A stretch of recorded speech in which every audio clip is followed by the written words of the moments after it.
Hello guys, I have collected all of the RTCW stats you were submitting as client stats to Planet RTCW. On the back end, everything was aggregated and put in one couple of big repositories actually, and that's all available for public. And anybody with knowledge of some of these data science methods that we're gonna go over will be able to download them and rerun the same analysis or maybe add some of their own. But for those who don't have ability to run Jupyter or Python, I'm happy to just quickly review everything that was collected. So we're talking about stats for North America 20 and 21. European stats could be available if there is desire for it in the same fashion. So the files out there for stats, OSP stats, are stored publicly, and they're not big at all. They're only a couple of megabytes, thanks to the columnar storage of Parquet. Very easy to download, even every time. Um, we load those stats into our memory here, and we see that the data sets are going to be together about 100,000 something lines.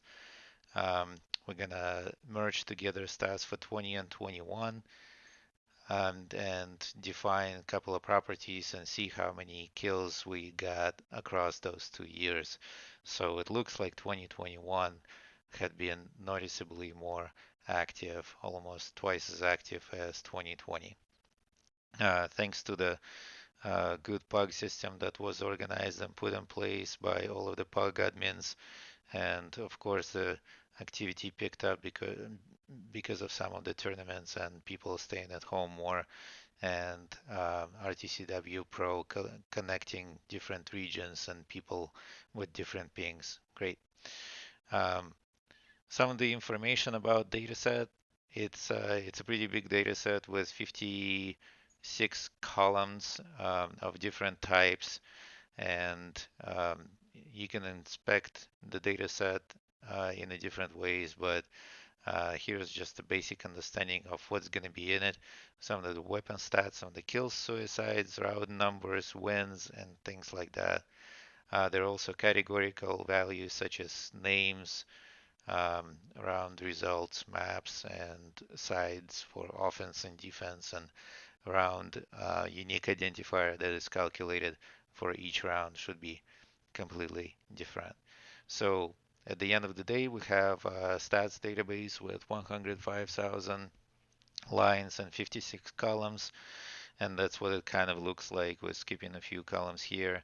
In a more meaningful way, this is what it looks like per match, map, date, and team, etc. We're gonna clean a few items out of the data sets on the bad player names that I missed during the renaming process. Some of the maps that were not defined, things like Bremen and Redo that I have never introduced to my stats processor, and some of the empty lines for OSP players that quit, uh, and those stats are missing. So after everything said is done, the after general cleansing, the number of lines is 102,000. So, all right, good. That's a good number to go with that. Later, I have discovered that there are some matches that are 3-on-3 matches that slipped into the data set. I'm not going to go back and redo everything. It's very easy to just single them out and clean them all out too. So final number is dwindling down just a little bit, just enough for science anyway. Um, I was gonna remove some of the duplicates when people either switched the teams or had the same name, or I have gotten some of the renames wrong. It's okay, no big deal. So as far as analysis, this is what we did this year for maps. We have played these maps this many times. Ice is obviously dominating, followed by Frostbite. Alderness rose through 2020, 2021 is definitely a very popular year for this one, and some of the less popular maps that we have played at least a few times. Um, let's see some of the more personal analysis things. How many Um, what are the win percentages for the players we have in community? So these are the players that have their win percentages as a top of something, um, top 50 win percentages. Congratulations, Diego, you win. You win the internet today, and you can see some of the other entries here. Not to worry, HTML result will be published too, so you don't have to pause the video to scroll through this information. Um, let's see who wins where. Player wins by map. So some of the more detailed statistics we can dive into using pandas for Python. Um, some of the interesting statistics here, least favorite maps per player. We're not saying those players are bad. They're just maybe less effective than expected for their rank. And some of the fun facts that come out of here. Um, Gem never won Cypher, or I've never won UFO, um, and so on and so forth. You can see stats here. So if you see a player talking about a map they don't like, you can refer to that table to back up um, your idea why. Um, on the reverse side, on the more positive side, of course, most effective maps per player. So more interesting statistics here. Things like Grabmaster never lost UFO. Um, uh, out of many matches played, Diego won 85% of all of his Cypher matches, which is pretty impressive if you think about it. Um, some of the bigger uh, bigger numbers here probably are more meaningful things like Brendan wins 70% of matches on beach, Drew wins 70, 67% of matches on escape, and so on. Um, and I have pasted this graph in Discord already. You can refer to it there, or you can get it from the HTML of this analysis. Per player, you can see, for example, me, I have played all maps in the last 2 years, all most popular ones anyway. I only single out the most popular maps to make this table a little bit more manageable. And players that played at least 120 matches, I think the things are in the details here. And you can see some of the uh, mostly for people who play a lot, the percentages should be hovering around 50%. Um, and some of the stronger maps are highlighted in lighter colors like yellow here. You see, like we mentioned, Brandon won 70% of the beach, and maybe you can find yourself here. Very interesting arrangement of information. One thing I have to say that I think I failed to mention here before is that the win percentages and all is fine. Just remember that we as a community, we in our PUG and previously in pickup games, um, Gather Master, stuff like that, we pick up players fairly, uh, as much as we like to think fairly, the manual picks and then bot picks. So um, it doesn't necessarily reflect on skill. It's more like the expectation of the player, right, and what they can do on a provided in a provided team and environment. Um, some of the other interesting stats, people we haven't seen in a while. These are the people we haven't seen since um, anything before 2021 or uh, haven't seen since November of 2021. So those are the names of people that played a fairly large amount of games, but haven't been seen since. And we see some of the people here that we know are kind of hovering around and maybe staying a little bit inactive, or those who possibly quit for one reason or the other. Um, Another fun statistic were the shortest rounds we have ever played in the last 2 years. And here we see that one of the matches on Adler Nest, um, that we played that maybe from QuakeCon over here. Um, that was 56 seconds long. Another one on Frostbite, 62 seconds long, and on Beach, 64. So altogether, what are the shortest rounds, average amount of rounds, and some kind of kill statistic per map anyway? So I have arranged this table here that says that, for example, on base, the fastest time ever set was 85 seconds, 1 minute 25 seconds. The average um, amount of minutes that a match lasts, the second round lasts anyway, not the whole match, um, is this. So interestingly, we can see that uh, map like base, for example, is surprisingly low in the second round, is 4 minutes. Adlerness is uh, close to 5 minutes, and things like ice are noticeably bigger. And you have to think about it over the course of hundreds and hundreds of matches. So there are outliers. There's things that are bigger, things that are smaller, and those are averages. So even the slightest increase in the average probably spells like a lot longer matches. For example, on ice over a frostbite. On ice matches last uh, over a minute longer on average. So very cool. Um, what are the best individual performances in any match that people ever had?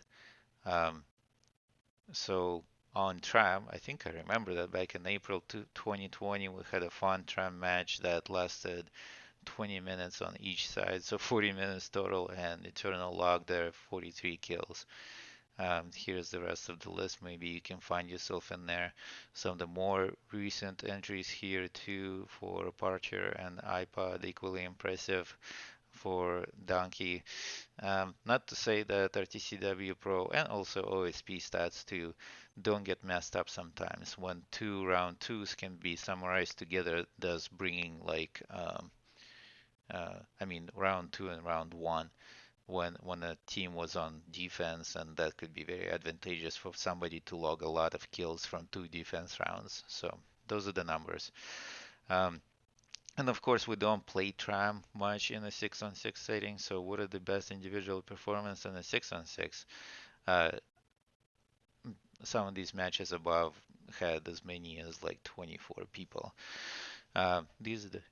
These are the matches that are 6-on-6 related, and we did have a tram one day, um, and the rest of the times you can see some of them are more recent and have maybe a little bit more people here. The biggest map match ever we played was 13 by 13 players, and there was 26 players altogether. Maybe you can search your memories and look back on April 10th of 2020 that we played Assault, and it was actually a cap in a round two, so very cool. Maps with their full hold percentages, there are a lot of discussions about map optimizations and spawn times and what does it mean for a map to be fun. And um, one can say that maybe a map that doesn't result in anything is less fun than others. Of course, there's a lot more that goes into a map selection, but these are the maps with how many times the full hold happened on the map. And we see that some of the maybe least favorite maps like Assault, UFO, and Ice is getting a lot of traction, have higher full hold percentage times. Village, of course, we hold each other a lot on Village.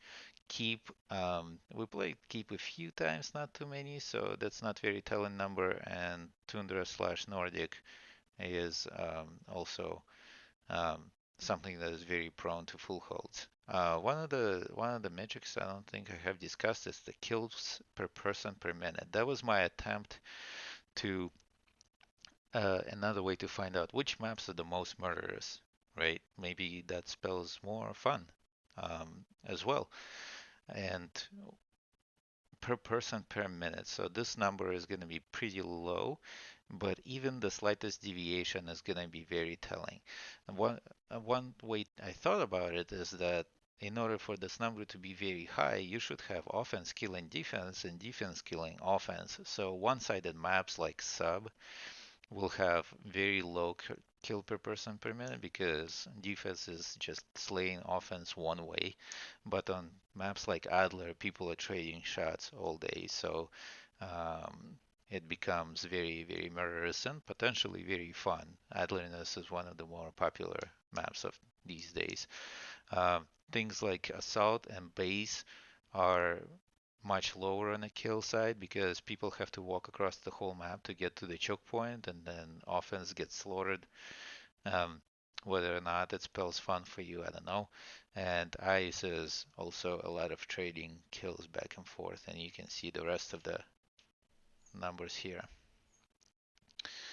Um, Damage throughput and KDR per player over time. So I wanted to estimate what are the most improved players that got their KDR and damage throughput, damage given per amount of time um, over the last couple of years. So I split the years in quarters, uh, first quarter, second quarter, and so on, and I calculated the slope of the perceived graph. So if you can imagine the two uh, two-dimension graph with y-axis being KDR and x-axis being time, these are the players that would have higher slope of improvement, and those are the values per each one of those players. So we see some of the newcomers that um, did learn how to play with us and were able to transfer maybe their skills from another game to RTCW and improved greatly over time. Same thing for damage, who had the damage throughput, pretty much the same people, but there are some deviations here. So some people, like I personally, for example, regressed in some areas in KDR and damage, but um, it depends a lot on the play style, who likes to play like objective or south or engineer. That can be very telling. Um, Various metrics averages, like what's this game really about? Like I was trying to understand what are the metrics that can maybe summarize the game and provide a few different insights to each individual player style. And maybe this can be used later in our web solution to provide some suggestions on what to pay attention to. So, for example, I have derived a few metrics such as um, KDR, of course, is obvious. Damage per amount of time, damage per kill. It's very important when you shoot the person that they die faster, so cleaner kills probably matter more. There are some offsets by panzers and airstrikes that deal a lot more damage than a person's real health is. Um, Damage per death is how much a person able to survive without being killed, and how many suicides per each death a person gets. So these are the values here per player. And we can see, for example, if we look at individual high scores, so for example, scores, we see some of the people who play engineers and medics and dog grabbers are here that in a way that you expect. I know, for example, Murky has a lot of scores because he revives and grabs the objective every time. Wrecker goes engineer and takes one for the team. Um, KDR, you can see some of the bigger performance here in KDR, like people like Drew and then Jam and again Murky and Parcher. Um, People who take a lot to kill a player and people who take a little. Um, whether it means staying alive or whatever, and people who suicide how much. So, what are the optimal values, or what are the average values? And then you can figure out what optimal values may be according to your playstyle. KDR distribution, for example, here we have people who score KDR over 2 years. So that's like a lot of games. How many games were we talking about? 600,000 kills. I should have calculated the amount of games too. Um, Amount of matches. I think there was like 600 matches for some people. Um, some people go up to 1.4 KDR. Most of the people naturally fall into one range, and um, some people are kind of struggling around lower valleys, but still coming up as they improve. Um, Damage per kill. You probably want this damage per kill value to be on the lower side. And as we look maybe through some of the more prominent players, damage per kill, um, it's around 200 usually that you want to see less than 200 because if you take a lot to kill a player, if you take a lot of fights that you don't win, that's when your damage per kill is gonna be higher. So on average, if your damage per kill is maybe more than 200, maybe you should think about some of the improvement areas for yourself. Um, Damage taken per death is kind of opposite metrics. How long does it take for you to die? And some people take a lot of time to die, and some people take a little. Um, Ratio of suicides to death.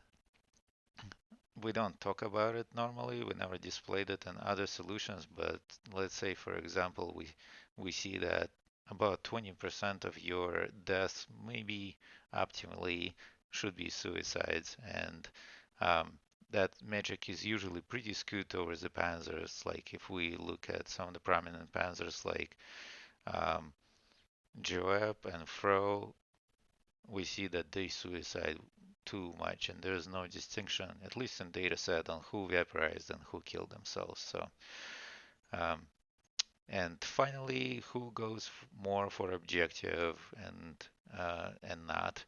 On average, people get about uh, 10, 11, 12 points per game on average, and some people get up to 14. Some people get consistently low as about 10, which is of course depends on the class that you're playing. So this is this column over here. You can kind of look through who's doing what usually throughout the game, who revives, who goes for objective, or who stays around just in the back and shoots and um, maybe throws airstrike, which is also very important. Um, but yeah, those are the metrics that I have come up with. And if you have any more ideas, I will definitely add this to the list. Like I said, the data sets are publicly available. If you know how to load this in Jupyter and know pandas, that could be very interesting to play with. So thank you for watching.